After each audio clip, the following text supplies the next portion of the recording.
Well, it's good against evil. It's George's homage to every film that he ever loved. George loves films, and that's what this film is about, is movies. Not a movie that he thought the public would want to see, because if he thought that if he'd made a movie like that, we would be seeing a disaster film again or something like that, probably.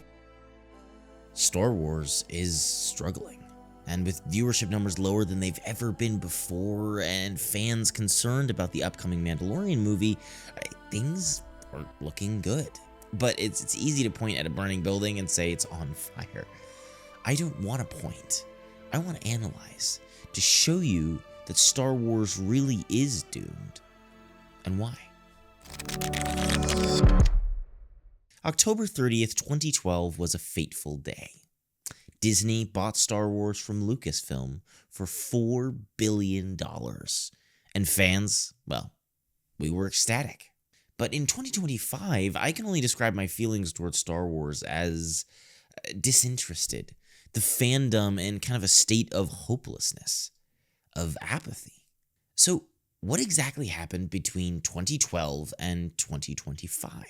I know the angry and oversimplified response is to say that Disney killed it, but in this video, I want to delve deeper. I've broken the history of Disney Star Wars down into 3 separate eras, each defined by a particular project, and each project playing a particular role in the overall downfall of the franchise. But before we get into these specific projects, I think we have to step back and understand what Star Wars actually was.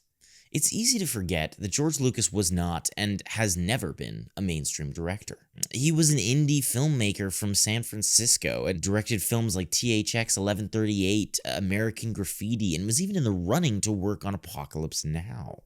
For him, Star Wars was a new direction, one toward hope rather than cynicism in the face of hardship.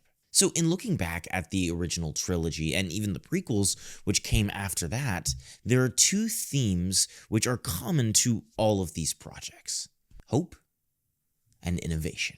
Star Wars was a mythology of hope, a film made for children and adolescents to help them deal with the problems of their era and give them something to believe in, a film made to inspire instead of beat them down. Second, Lucas was always about pushing the envelope, whether that be creatively or technically.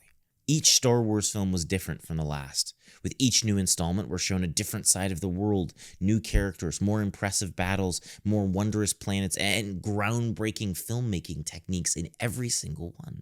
Hope and innovation are, or at least were, at the heart of the Star Wars enterprise. So keeping those 2 concepts in mind, let's track the downfall of this franchise, starting with The Force Awakens.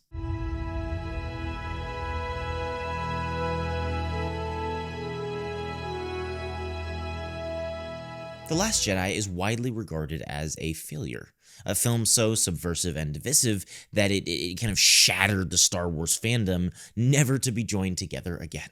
And while I have issues with this movie, I actually think the real problems began with The Force Awakens. When I first watched this film, I loved it.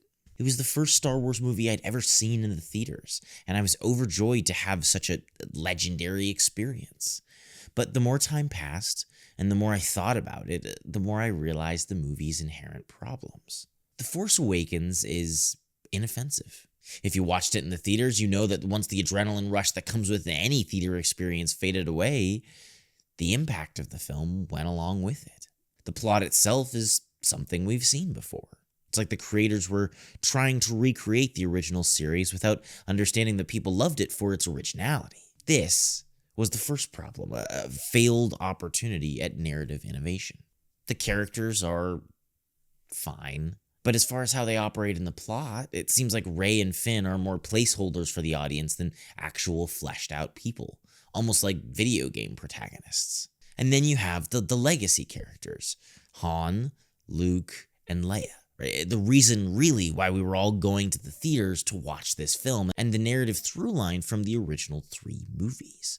But much like the galaxy as a whole, these characters were older and somehow regressed. The whole Force Awakens movie feels like a rerun of A New Hope in a different skin. There's an empire Sith Lords, a giant planet killer, and a resistance, which Leia is even leading once again. She and Han's romance, which bloomed in the first 3 movies, has now withered, and they're no longer together, despite the fact that Han's whole original character arc was growing from a scoundrel smuggler to a reluctant, lovable hero. Luke has also failed. He misstepped in the formation of his nephew, and instead of facing his faults, he runs away? This is in complete conflict with the character who, in the last film, refused to leave even Darth Vader, one of the most evil men in the whole galaxy, to die on a crashing Death Star. The best part of the movie, and honestly the trilogy as a whole, has to be Kylo Ren. And I actually think it's because he's the only character that is a narrative continuation of the original saga. He is original, yet fully aware of the events and the people that have come before him. He feels reactive, as if placed in the actual Star Wars timeline, and responding to the known backstory of his galaxy, while taking the events of the story and his character in a totally new direction.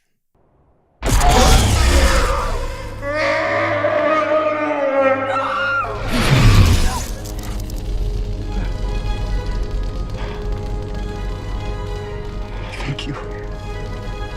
Overall, The Force Awakens is just unambitious. A plot designed in a boardroom to maximize touchpoints for fans. The original films worked so well because of the innovation.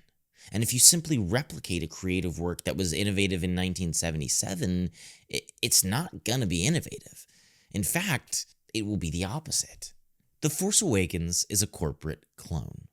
And I think its mediocrity and the audience backlash triggered a reactionary series of events that could be tracked through the whole of Disney's Star Wars. When really, I think the solution was to do something truly original and deal with the consequences. Just like Lucas did in the 70s, just like he did with the prequels. And he even makes a reference to this kind of streaming modern movie mentality in this interview.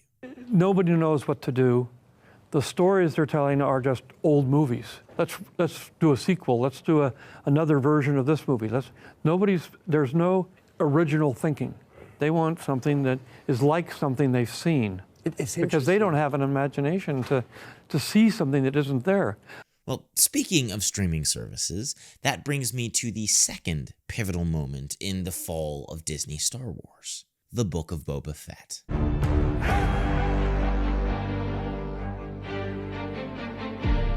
After the sequel trilogy, creators at Disney were struggling to fill Star Wars screen time. They were convinced that legacy characters were what drew audiences, and yet their use of them in the sequels had ended terribly. So in 2019, they released The Mandalorian, the premier project on their brand new streaming service, Disney+. Now, I'll be honest, I personally have mixed opinions about this show, but when it came out, the fans loved it. It was a smashing success. Created by Dave Filoni and Jon Favreau, it followed a mysterious bounty hunter and his journey throughout the galaxy. It was small in scope, with heavy inspiration from westerns like The Good, the Bad, and the Ugly or The Magnificent Seven. And I think for the first time in a while, everyone felt like Star Wars was back. The Mandalorian was both innovative and hopeful, a truly original story. And yet, 2 seasons and a few years later, Disney ruined it with the Book of Boba Fett. A character who originally appeared in the Christmas special, and later The Empire Strikes Back, Boba Fett immediately became a fan favorite. There were hundreds of stories told about his origins and adventures, and eventually there was a backstory built for the Mandalorian culture and people. Personally, I've been a huge Boba Fett fan for a long time, and this show it broke me. Like a panther. When I first heard he'd be appearing in The Mandalorian Season 2, I was concerned. I mean, given Disney's previous history with legacy characters, who wouldn't be? The initial charm of The Mandalorian was its simple story, unrelated to the larger universe. And with the inclusion of Boba Fett, Disney was getting into a greater narrative and involving a whole slew of legacy characters. But when he finally did appear in The Mandalorian Season 2, it was everything I ever wanted. He was brutal. a truly vicious bounty hunter, revealing a darker side of the Disney Star Wars world, which I really didn't think they were capable of. Boba was cool, somewhat honorable, but wasn't a good guy, and this was consistent with what we had seen of the character so far. But when he finally got his own show, it was a mess. The Book of Boba Fett suffered from structural issues, writing issues, and worst of all, characterization issues.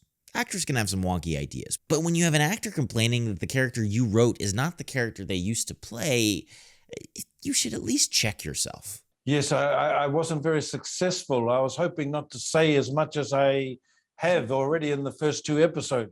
I speak far too much. In fact, in the beginning, I was trying to get past my lines on to Ming Na. I want to stay mysterious. Right. I want to stay quiet.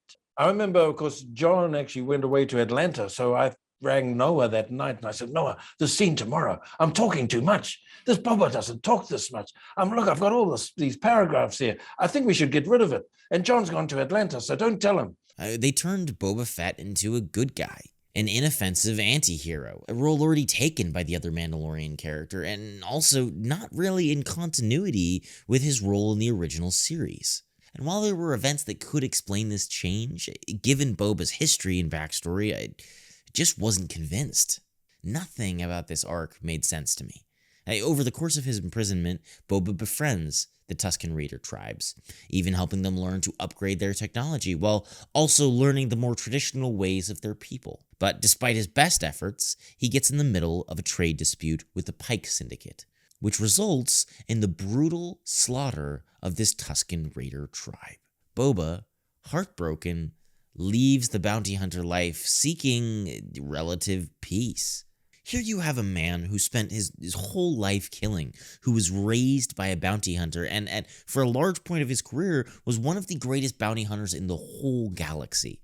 Regardless of how much he's changed as a character over the last few months, it makes no sense that in his moments of deepest, darkest emotional anguish, he wouldn't revert to what he knows best: brutal violence. I mean, this show had the potential to be like The Sopranos in the Star Wars universe, a look into the underbelly of Star Wars and the darker side of the world. I am Boba Fett. Boba is dead. I was left for dead on the sands of Tatooine, like you. In my opinion, even with this storyline that they had, they wasted the opportunity to do something new with the character and simply remade The Mandalorian, but with different armor. And then there was the universe building. Disney started recommitting to another connected storyline, this time across different seasons of different television shows. And The Mandalorian was even awkwardly inserted into 2 whole episodes of the Book of Boba Fett, and frankly, they made him look way cooler than Boba Fett. I mean, dude, Luke Skywalker had more screen time in the Book of Boba Fett than he did in the whole of The Force Awakens. And it was this dependency on different stories that I think went on to kill The Mandalorian Season 3 and some of the other shows they were doing on Disney+. Huge events took place in these 2 Boba Fett episodes that more casual Mandalorian fans just didn't watch. And so going into Season 3, even that show suffered, gaining lower viewership and reviews than ever before. Maybe this is just personal, but I feel like the Book of Boba Fett was a true violation of trust. Fans had been disappointed by the sequel trilogy, but in shifting to the streaming format, it appeared that Disney had gained some momentum, returning to smaller stories and well-fleshed-out characters. This show disproved that and ruined another legacy character in the process. Which brings me to Star Wars Acolyte.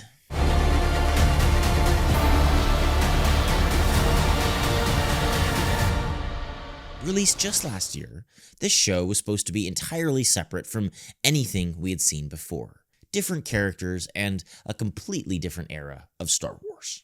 I had hoped that given its separation from the main characters and stories, it would be original, inoffensive to the legacy characters, and filled with the hope that we often never see on full display in the Star Wars universe.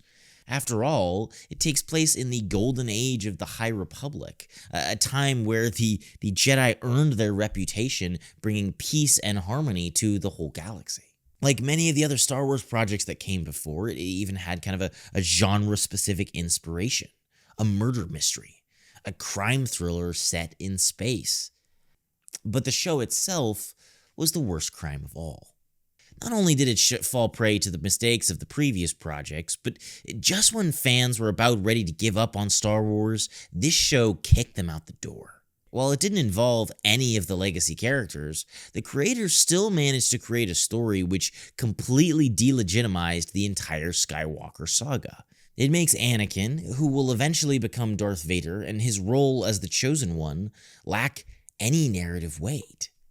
Posthumously, he is no longer the only one that can bring balance to the Force, because these two random sisters who we've never heard of also could have, apparently. It made the Jedi bad, not because they actually did anything terribly wrong, but because the creators wished to frame them that way in the narrative, to explore moral ambiguity and a more complex storyline. But really, it just glorified the ambiguity of the Sith and overall despair. Furthermore, not only was this show not particularly hopeful, it seemed to follow the whims of its creators more than the story required. Of course, on top of that, it's at this point that Star Wars reached peak hostility with its fans. They were accused of racism, sexism, and bigotry for simply not enjoying the show. Stupid comments and internet trolls were singled out and considered the norm, I think, as a way to bury the actual criticism as opposed to addressing it. I would say hyper-conservative, bigotry, and vitriol, prejudiced, hatred, and hateful language towards us.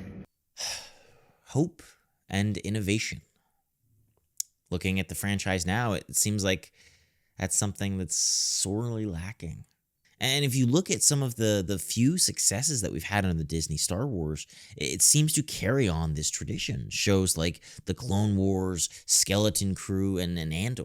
See, I'm not saying that Star Wars is just George Lucas. I mean, he had a whole slew of collaborators when he made the first 6 films, and honestly, he does do better with a good editor. What killed Disney Star Wars is they simply tried to recreate the appeal of the original 6 films without understanding what that appeal really was. I'll be honest. Well, while I think that fans are often disrespected when they shouldn't be, I also don't think they always know what they want. And I think Disney's mistake was to think that they did. To think you could take a median of opinion polls and marketing ideas and make a movie out of it. To create a story by committee when what made Star Wars great was that it was a single man's creative vision. But if there is a chance at redemption, the key is George Lucas. He doesn't have to direct, he doesn't even have to write, though I do think his script treatments should be given a lot more respect. But it's his spirit that made Star Wars what we understand it to be today. His commitment to innovation and hope, to stories which could uplift the downtrodden, to creating a mythos for the modern world. Then again, maybe Star Wars under Disney was always doomed.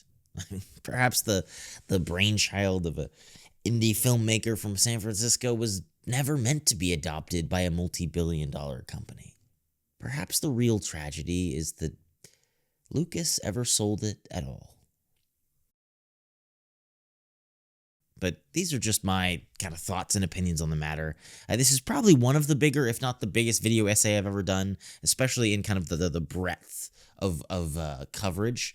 So I would love to know what you guys think in the comments down below. I mean, do you agree with me? Do you disagree with me? What do you think makes Star Wars, and has Disney lost the message? I mean, no matter what you do, no matter how hopeless it may sometimes feel, keep reading, especially those expanded universe novels. Keep writing, and I will see you all in the next video.